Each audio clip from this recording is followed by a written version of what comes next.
This study will be investigating how color creates an emotive response in film. I intend on using a variety of different film coloring styles to create my own scene that uses color as a main source of emotion. I will be analyzing the works of Roger Deakins from Blade Runner 2049 and 1917, as well as old Brett Kirkland from the Utopia series. For my experimentation, I will be creating videos that use similar techniques to scenes where color is used effectively and conveys emotion well.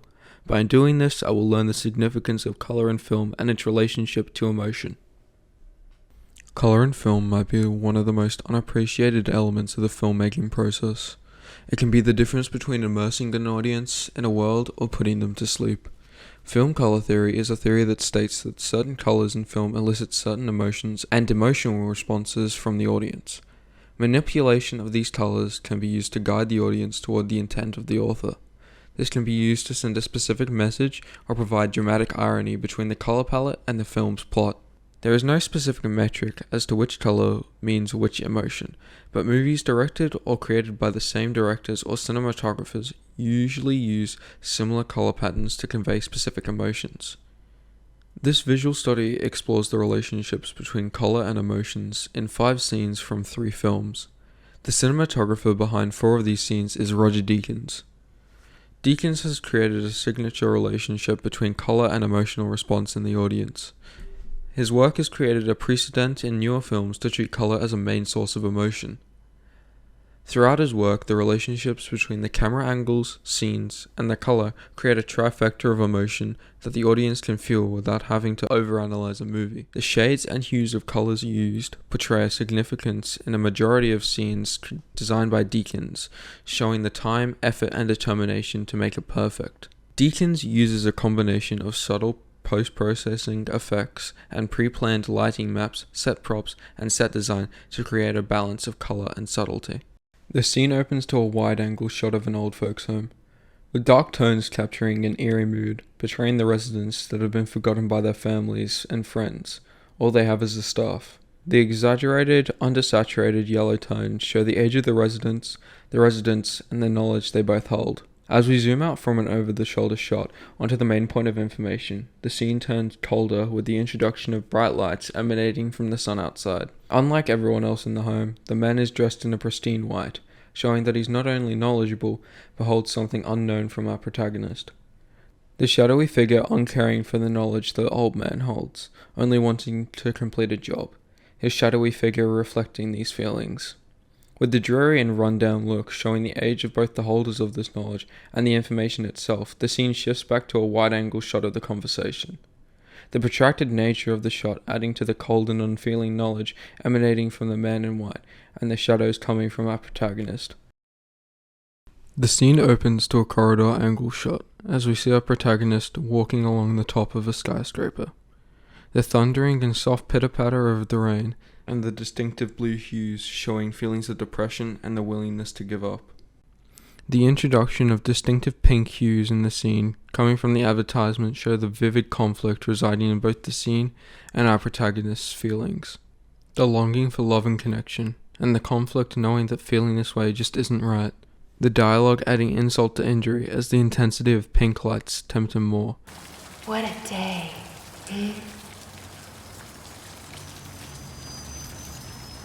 You look lonely.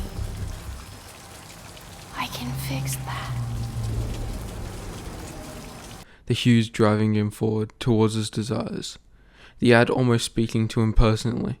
These words providing him with motivation as his face fills with the pink hues from the ad itself. The protagonist realizing what must be done. The ad disappearing, leaving only blue hues in the scene. Its purpose found. The close-up shot showing our protagonist as he reminisces for a moment.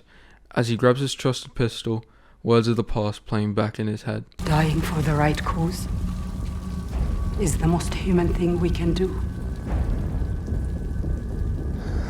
Because you've never seen a miracle. The blue hues filling the screen, but not as feelings of depression or loneliness, but as a rising ocean of motivation filling our protagonist's soul. Using 2 videos that were filmed, I tested to see if the color shift from blue to pink, similar to the scene from Blade Runner 2049, worked with other videos. By completing these experiments, I can understand the importance and the meaning of colors use of negative space, and the impact that the surrounding conditions in the scene have. In the first video, I recorded myself shifting from happiness to a dull blank stare. This worked better than anticipated due to the lack of surrounding lights. By using the flash on my phone that I recorded the video with as the only source of light, I was able to capture finer details that I couldn't with a different direction from the light. By using negative space, I have been able to deepen the added meaning of colors that the video uses. In the other video, I filmed my friend playing guitar from a window, the light making his silhouette more of the negative space that is found in the video. I decided to use the same shift from pink to blue in the scene. By doing this, I was able to establish a meaning I was trying to convey. By using the shift from pink to blue, I can shift the feeling of the video from something happy and upbeat to something that is kind of sad and depressing. By combining the shift in emotion and the use of negative space, I've been able to develop my skills in both further. The scene opens to a claustrophobic shot of a building. Bright colors filling the scene, the ocean joining to the sky in the background. The world is as calm as it could ever be, the warm summer tones relaxing the eye of the audience. The scene abruptly jumps to an over-the-shoulder shot of our protagonist as he turns in his swivel chair, the lighting making the scene look and feel ill, the yellow tones filling the highlights as green tones fill the shadows. As we watch Ian strolling through the forum page, we can see the outside of his office. Bright, clean, more welcoming. Ian hates his job. It's apparent. The deathly sick color tones contrasting with the rest of his office make it so. He despises himself for staying, but he has to, the sickening tones reflecting his internal battle. As one of his co-workers come over to berate him, his black shirt done up to the collar. As the shots switch between the conversation, we can see the shirt Ian is wearing become darker, the shadows surrounding him more. As his colleague walks away, Ian lets out his frustration with a sly comment. Martin's penis. Is that a meaty taste or is it more salty? But is instantly shut down by another thrown back at him. I've got a joke for you. You're 28 years old and you still live at home with your mum. Ha! This is his life, getting the upper hand and getting lowered back down. We open to the scene of a close-up of Jessica's head as she turns it. We reveal the man attempting to extract information from her. The cool dark tones of the cell walls adding to the claustrophobia as the man reveals a bright pink cattle rod, a torture weapon.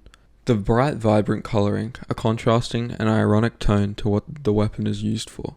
The scene shifts to a woman sitting in a chair, watching the entire conversation unfold. The shadows surrounding her as we only see light coming from the monitors and a single lamp. We cut back to Jessica and her interrogator. The yellow prison bars trapping her in, as well as the interrogator, his aura turning yellow, the colour yellow signifying a barrier needing to be crossed before anything can be achieved. The interrogator trapping Jessica with questions, the bars literally trapping her. The interrogator using Jessica's past to pry into her emotions further as the camera zooms towards her face. After finding a photo that can be used to practice adjusting the tones of shadows and highlights, I selected the foreground of the photo, the water feature, and created a new layer. By doing this, I can safely change the image without repercussions of affecting the original image. I did this as well to the background by reversing the selection I made of the water feature. I hadn't decided what to do, so I decided to experiment on the background first. By doing this, I was able to mimic the colours that the water reflected off the sky. While doing this, I was able to come up with the idea of making the world look sick, similar to the first scene I analysed from the Utopia TV series. With the rest of the image, I decided to adjust the colours using the colour shifting tools to make the world have a dark green or light yellow tone. By looking at the colour bar at the bottom of the tool window, I could see that some of the colour areas are brown, making the hidden tones of the shot brown, making the world look sick. The contrast of the bright sky and the dirty looking water creates a similar feeling to the indoor shots of the Utopia scene. The image turned out better than I thought, portraying the world as I intended it to. The bright sky, although being bright, still looks infected by the sickness seeping from the water feature. While it would be possible to edit a video in a similar way to the image, if the shot was moving, then it would be nearly impossible due to the mapping and separation of the foreground and the background. The scene opens to a familiar trailing shot of our two boys. The dust set off by a trap coating the air, the boys and what seems like the world around them. The contrast of the boys to the environment making them look like faceless shadows, because to the higher-ups, that's all they are. The dust settles in the world, as we see the environment the war has left behind, gold casings everywhere, covered in a thick black coating. The earth showing the devastation, with the pale dust coating as far as the eye can see, only broken up by patches of machinery painted black, the representative color of destruction. We pan back to the boys revealing their faces, pale as ghosts, as one douses himself with water. Not only has the war devastated the land, but the people fighting in it as well. Even with the dust off their faces, seemingly clean, the harsh lighting shows the audience that the boys aren't clean from the troubles that the war has given them. The boys get up and walk towards their destination. As the boys walk towards their destination, we can see gold casings left behind, as well as the bodies.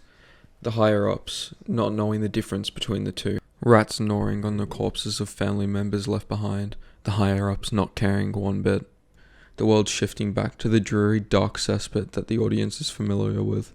Even the trees, with some amount of greenery left, are still blackened with char and soot.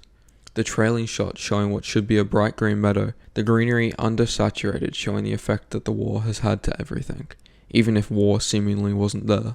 The contrast between the brightness of the meadow and the blackened trees show the true conflict of the war, the fight between destruction and growth, the feelings of conflict that everyone living in the time feels.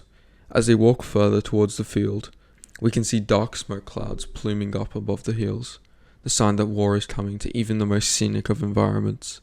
As the boys look at each other, pale faces filled with fear of what's next, the scene ends. Using a video I filmed, I decided to use the same principles that the film 1917 used in relation to its use of saturation. The film was constantly filmed in a grim light and uses subtle post-processing effects to make the world look less alive than when it was filmed. By analysing this, I was able to apply some skills to attempt to reduce the saturation in the film. Saturation is the intensity of a colour. By reducing the vibrancy of a colour, the less saturated it is, making it a more grayscale colour. By reducing the saturation in a picture or video, you reduce the amount of vibrance the world has, making it seem less alive and sometimes dead. To do this, I used the creative section of the Lumetri color tool that Premiere Pro has, and made timestamps to where I wanted the world to be vibrant and where I wanted it to be dead, to make it similar to the transition from bleak off-white ditch to the dark but deeper colored woods in the scene that I analyzed. This, while working well enough for it to be a demonstration of skill, left with an overall video that again looks rushed and has no meaning. I added a smoke cloud to attempt to add more meaning, but that made the video look worse overall. I feel while this experiment deepened my understanding of the use of saturation in film, the end result was poor. Throughout this study, I have learnt the use of color to convey meaning and emotion, the skills and differences between different techniques and aspects of color. By doing this, I have been able to apply and learn throughout my experiments, making the techniques much more understandable than reading about them. In this final experiment, I will be combining the skills I used in my previous experiment and attempting to create a new scene based on my own knowledge and skills, as well as adding my own personal flair. My final experiment was changing the entire feel of a photo I took. I started by selecting all different parts of the photo and separating them so that it was easier to make cohesive changes to colors without affecting any other part of the image. I wanted to change the photo from a bright sky to a dreary rainy day, with someone looking off into the distance, making them feel separated from the rest of the world, not as an active participant, but a viewer, a feeling I feel I portrayed accurately.